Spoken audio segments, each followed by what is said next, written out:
Zonasi sekarang masih dalam proses pengkajian dan kami sudah 3 kali melakukan pengkajian mengenai zonasi. Pertama kami mengundang para kepala dinas, yaitu yang tadi saya sampaikan bahwa masih banyak guru yang belum berpendidikan D4 atau S1. Dan ini memang kita lihat sebagai sebuah realitas di mana memang banyak guru yang, mohon maaf, menjadi guru itu tidak dengan perencanaan. Banyak guru yang pada awalnya mungkin mengajar karena mengisi waktu atau karena alasan-alasan lain mereka menjadi guru, sehingga kualifikasi, khususnya kualifikasi D4 atau S1-nya belum terpenuhi. Yang kedua juga memang karena ada beberapa kendala tertentu mengapa sebagian dari guru kita ini belum berpendidikan D4 atau S1. Sebagian mungkin karena letak geografis di mana mereka tidak berkesempatan untuk belajar, atau yang kedua karena mungkin alasan ekonomi sehingga mereka belum mampu melanjutkan ke jenjang D4 atau S1. Sebagian mungkin juga karena alasan keluarga, tapi kita belum tahu. Ya intinya kami berusaha untuk pemenuhan kualifikasi D4 atau S1 sebagai amanat Undang-Undang Guru dan Dosen, yang kalau kita lihat itu kan sudah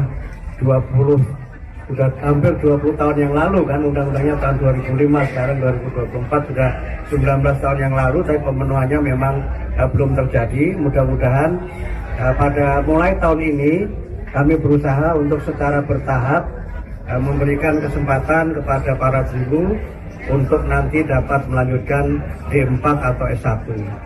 Skemanya bagaimana, jumlahnya berapa, nanti kami akan sampaikan berikut, nanti bisa dijelaskan oleh Bu Dirjen Guru. Tentu semuanya akan mengikuti kemampuan anggaran yang kita miliki, dan kami juga berusaha untuk dalam pemenuhannya nanti akan bekerja sama dengan instansi-instansi yang terkait. Ada berapa jumlah yang tidak S1? Berapa, Bu? 29.295.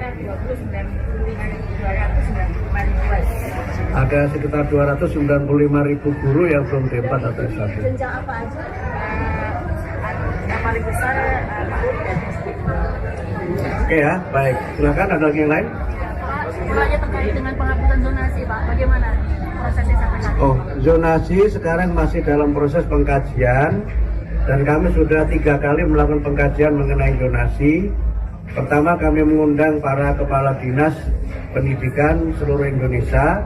Kemudian yang kedua kami mengundang para pakar untuk melakukan pengkajian, dan yang ketiga juga kami meminta masukan dari organisasi-organisasi masyarakat yang menyelenggarakan pendidikan maupun organisasi profesi.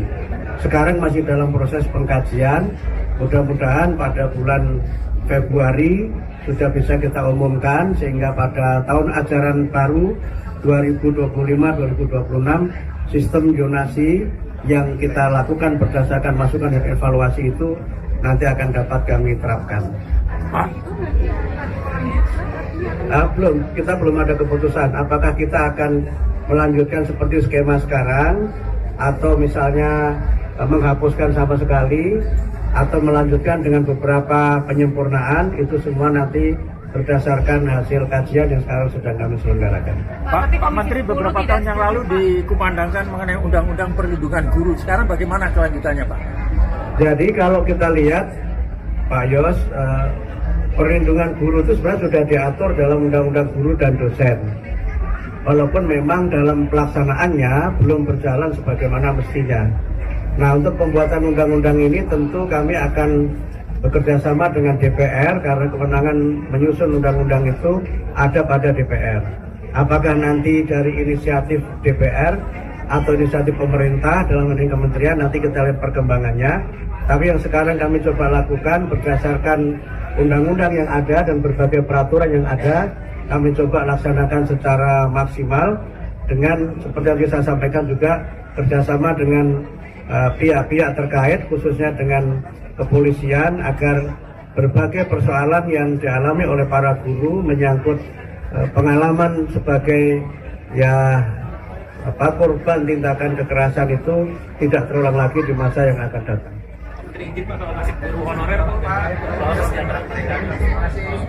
Guru honorer itu kan kita sebutnya sebagai guru non ASN ya, yang kalau dalam skema kita tahun ini, yang insya Allah nanti akan ada 600 sekian ribu guru yang akan mendapatkan peningkatan kesejahteraan melalui sertifikasi.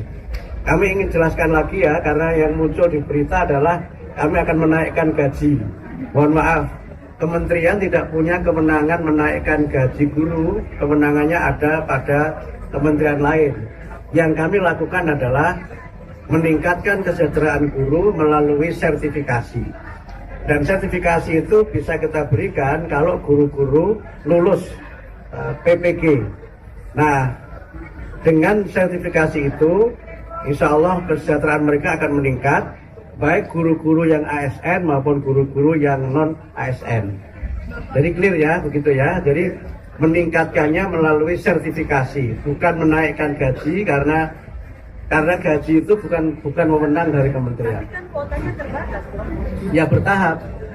Tentu saja semua kan kita akan bertahap karena kan tentu saja Kabinet Merah Putih ini kan nggak hanya Kementerian Pendidikan Dasar dan Menengah ya, semua tentu ingin untuk bisa meningkatkan kesejahteraan, sehingga karena itu kami lakukan secara bertahap. Mudah-mudahan dalam masa kepemimpinan Pak Presiden Prabowo ini semua guru itu sudah bisa bersertifikasi, mudah-mudahan. Satu lagi yang soal kontrak kerja itu P3K. Bu Dirjen sempat mengajukan ke Kementerian Pan-RB untuk memperpanjang, jadi tidak hanya sebatas 5 tahun. Itu bagaimana prosesnya?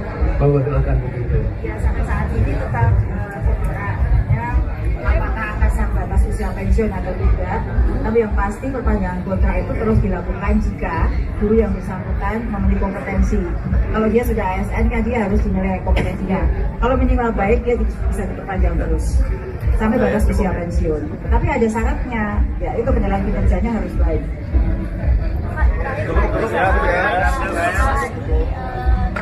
Bogor yaitu viralin makanan yang nggak sesuai, makanan terus akhirnya dipanggil sama gurunya. Tanggapan Bapak gimana? Apakah itu sesuai sama? Soal makanan bergizi di sekolah itu kewenangannya bukan pada kami. Itu kewenangannya ada pada Badan Gizi Nasional. Jadi kalau ada persoalan itu mungkin lebih tepat disampaikan kepada Badan Gizi Nasional. Saya kira demikian ya.